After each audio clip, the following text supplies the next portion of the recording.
The PFT Comeback Player of the Year. See, the real awards come out Thursday night, but we issue ours right away. You were the Comeback Player of the Year at ProFootballTalk.com.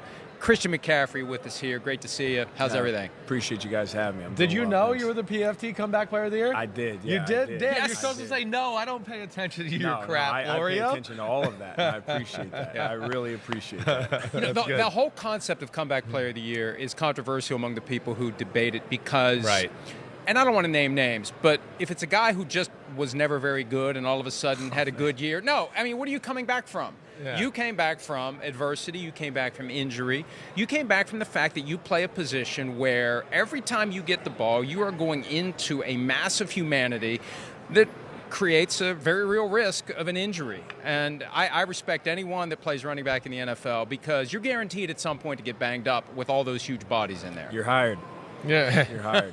Appreciate that. No, that's why he takes care of himself. All right, so let's get to the big moment of the year, first off. Just like, when did the lights come on, or when did you start to go, wow, I'm going to be leaving Carolina and San Francisco is a real thing?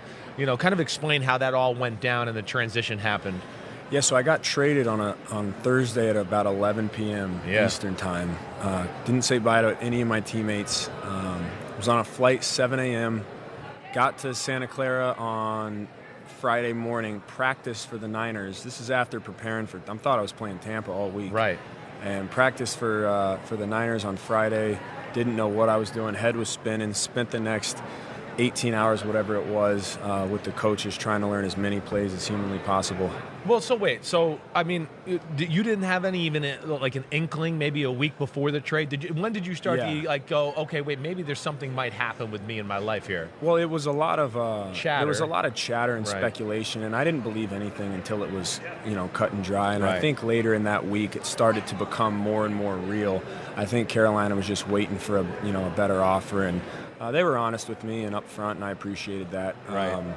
But once I knew that it was about a 90% thing getting done, I started to think about it more. But it's tough, man. When you're, those are my guys. I was a captain on that team. I still thought we could win, and I loved those guys. I loved going to battle with them every day. And it was an interesting time of my life because it's such an emotional experience to get traded from a place that you've called home for 5 years. Sure. Go across the country, and now you got a new group of brothers, and there's a lot of emotions that come with it that you really can't address because it's as soon as you touch down, you're in the playbook trying to just get as familiar as possible with the offense. It's business time. Right. And you landed in a great spot for yourself and for the 49ers. Did you find yourself paying attention to what the Panthers were doing? Because they ended up doing better than people thought they would do without you on the team, with Steve Wilks as the interim head coach. Were you from time to time kind of thinking, well, they're doing pretty well. I wonder how much better they'd do if I was still there? You definitely, as a competitor, you pay attention to all that stuff to be transparent. I'm happy. I think we've got Coach Wilks now on the on the look good at side. that. So damn, right. It all comes full circle. Yeah. No, I mean, I think there's, you see that happen a lot when coaches leave or when players get traded and the team kind of rallies behind one call, and it's common.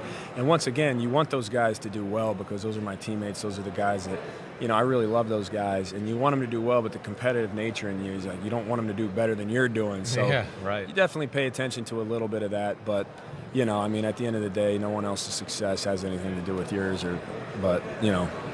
It was an interesting emotional dynamic. I bet. I never was good enough to get traded, but I cried when I got cut. I know that was emotional because you're leaving your buddies that way too. Something Mike and I talk about all the time. Of course, my history with Kyle Shanahan a little bit. We always hear players in San Francisco, whether they get cut or they're always like, Kyle's a genius. And, I've told him before how great of a communicator Kyle is, and he'll put on video and tell you the rhyme and reason. Like, explain Kyle to people a little bit if you can, and what makes him a genius on the offensive side of the ball there. Yeah, I think... Have you ever been any part of anything like Kyle so far? Never. Right? Never. Okay. I've had a lot of coaches. Right. I've had some great coaches, and when I came to San Fran, I felt like a full rookie again. The things that I learned in the meetings that I'm still learning in the meetings, and watching him watch tape is one of the coolest experiences I've had as a football player, and to do that every day. And it's no when people say he's a genius and Right.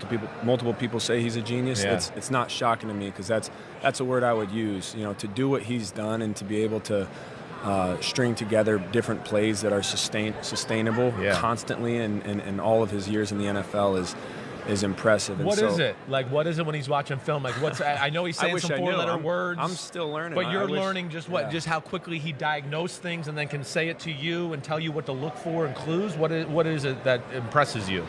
I think the first thing I learned is he understands all 22 positions and everyone's job on every single play. He can teach you about the defense just as well as he can teach you about the offense. Right. And he knows exactly where the ball's supposed to go on each play, and there's a purpose to every play. And sometimes the purpose might be to set up another play. Yeah. And it's the timing in which he calls the play, and it's who he's getting the ball to, and it's when he's getting the ball to. I mean, that's why you can be on your third-string rookie quarterback and still go on a huge look like an run. awesome offense. It's a sustainable offense. It's one that works, and it's one that's worked for a long time. And I'm extremely happy and revived to be a part of it. Yeah. What was your take when Brock Purdy came in? What was your thought when he first is under center, last guy taken in the draft, third on the depth chart? Here we go.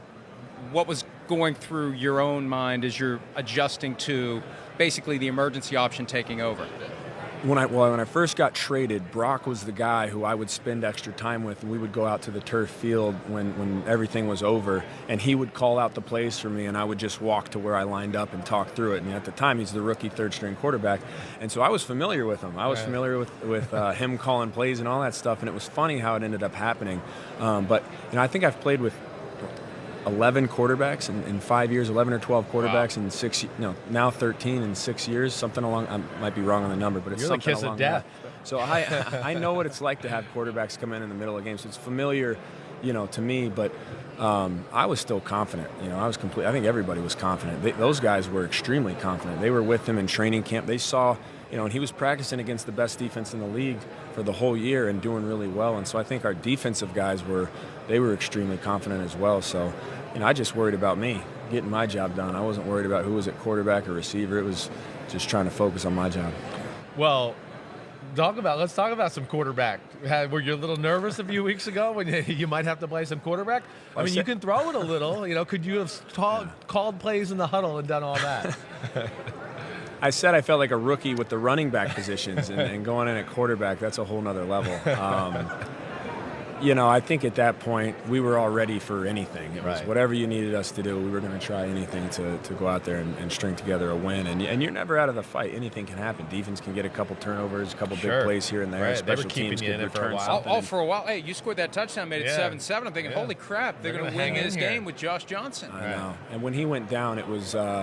There wasn't ever any doubt. It's tough to win a football game in the NFL without a quarterback, let alone the NFC Championship game. And I wish they had changed the rule where you're allowed to carry 3. I don't know if I've ever seen that happen other than the Broncos COVID quarterback situation that one year where the receiver had to play. Right. Hidden. But I think they should change that. It's not good for us, obviously. It's not good for fans watching to not have a quarterback. So I hope there's something that they do with that moving forward so that you can stay in the fight. Christian, is it easier to process the way the season ended because it was just like a stuff happens kind of an outcome? It wasn't some rip your heart out in the final play of the game. You just kind of knew early on we're pretty much done here.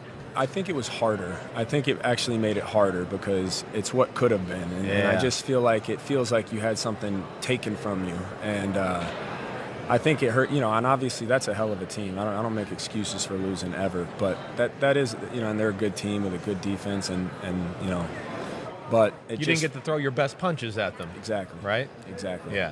Fighting with one arm. Right. Yeah, that is tough. All right, so talk about them a little. We are at the Super Bowl, the Eagles. Like your week of preparation, what jumps out about them as far as their defense, a player that you think is really special about them, when you kind of scouted them? I played with, Hassan Reddick's a great player. I played with him in Carolina, and, to see the success he's had is no surprise. They got a great pass rush. The DBs are good. Their DBs play well off their pass rush. So, no, they're a good team. I hate talking about it. I know. Was there anything that blew you away when you saw them in person, or at least when you turned on the film that week? You were like, oh, man, I didn't realize they were this or that. Was there an element of, that you didn't know on TV watch, I think in Kyle's system, right. You early in the week, you have a good understanding of what they do well and what we're going to do to combat it, and you feel really confident. I felt confident going into every single game. There wasn't one time where I looked at a team and I was like, dang, there's nothing we can do against that. And that's probably how they thought against us too. That's just the NFL and the competitive nature of it. But once again, just not having a quarterback, it's just tough to execute the game plan. Brandon Ayuk had some interesting comments in the aftermath of the loss to the Eagles. Basically, we were ready to expose that defense, and I think the Chiefs are going to expose that defense. Do you care to comment on what Brandon Ayuk had to say? Do you agree? Do you disagree? Or do you have nothing to say? I don't care to comment, actually. Yeah, I'm gonna call Brandon after this and be like, man, you're killing me. Every interview I got, man. We play this team next year. No, not even that yet. But I think both teams are good. I think it's always tough because in the NFL, especially in the Super Bowl, anything can happen. I think we were all salty after that last game because of the way it went down and felt like we had the team that could do it. You did. So that's. I think a lot of that's just frustrating. Where you got there the week you played the Chiefs, right? So you're one of the few people in the league. You played both teams a little. What? Just give us your little assessment of the game and the matchup and what you thought of both teams. It's funny. It was the first time in my life going into an NFL game, I couldn't tell you one thing about the Chiefs' defense. Right. Because, I was worried about the terminology and listening to the different plays and formations. And right. I think Kyle strung together about a 10-play, 11-play package for me. I ended up being out there for about 20 of them. And so there were multiple times I was just having to ask Jimmy, hey, I don't know what this is, what's here. And we made it work, but I didn't know anything. I know a couple of their guys, and I played against them. You played them 2 years ago in KC, right? And it was a barn burner. It came down to the end there, but obviously you'd look at what they've done over the years with the quarterback that they have, and tight end, and the skilled players that they have, and their defense plays well. They're going to be tough to beat. Tell us what you have going on with the P&G Battle of the Paddles. Yeah, so the Battle of the Paddles tonight, 7 p.m. Eastern Time, live on Twitch. It's a massive ping pong tournament. So ping pong is probably the most competitive thing other than football for me. And so I'm excited about it. I know there's guys like Jared Goff who are talking a bunch of mess, saying that they're the best in the league. So it'll be a lot of fun. It's live on Twitch, 7 p.m. You can buy a bunch of different exclusive brand. There's a lot of exclusive brand deals, so the fans can interact. The fans can have fun watching and get some cool deals. But it'll be fun. We'll have to. All right, so on Twitch, P&G Battle of the Paddles, and you're like, are you the kind of guy like you have guys over the house on like Monday night and you watch game and do ping pong battles or what? I'm familiar with ping pong. You're familiar. I play enough to want to join the tournament. Okay. So is it like high-end Olympics, like they're just wailing away at the ball back and forth for 5 minutes? Oh, wow. No, it won't be that, actually maybe, we'll see. I have no idea. I've never seen these guys play. I think I played J.C. Horn, who's a Panthers player, first round. Okay. And I have experience playing him. And so you know his game. I know his game. He knows mine. He's probably pissed off that he drew me first. But no, it'll be a lot of fun. 7 p.m. on Twitch. One last thing, and I may regret this. For our awards, the only prize is satisfaction. But with that said, here we go. Hey, we got Trey Christian. Lance. We got Christian. We got Trey Lance. I know, and we got Trey Lance. Good to see you. We were on the same flight here. My bad. I ain't in the photo. That's all right. Don't worry. All right, Trey. Good to see you, man. I'm wasting someone's time. You're all good. He's only talking about ping pong. It's What a nothing guy. big. What a guy. Seriously. I'm telling you. He's the Good to see you man. guys. Good seeing you, Trey. Good seeing you, Trey. Let me change gears. Who's going to be your week 1 starter? It's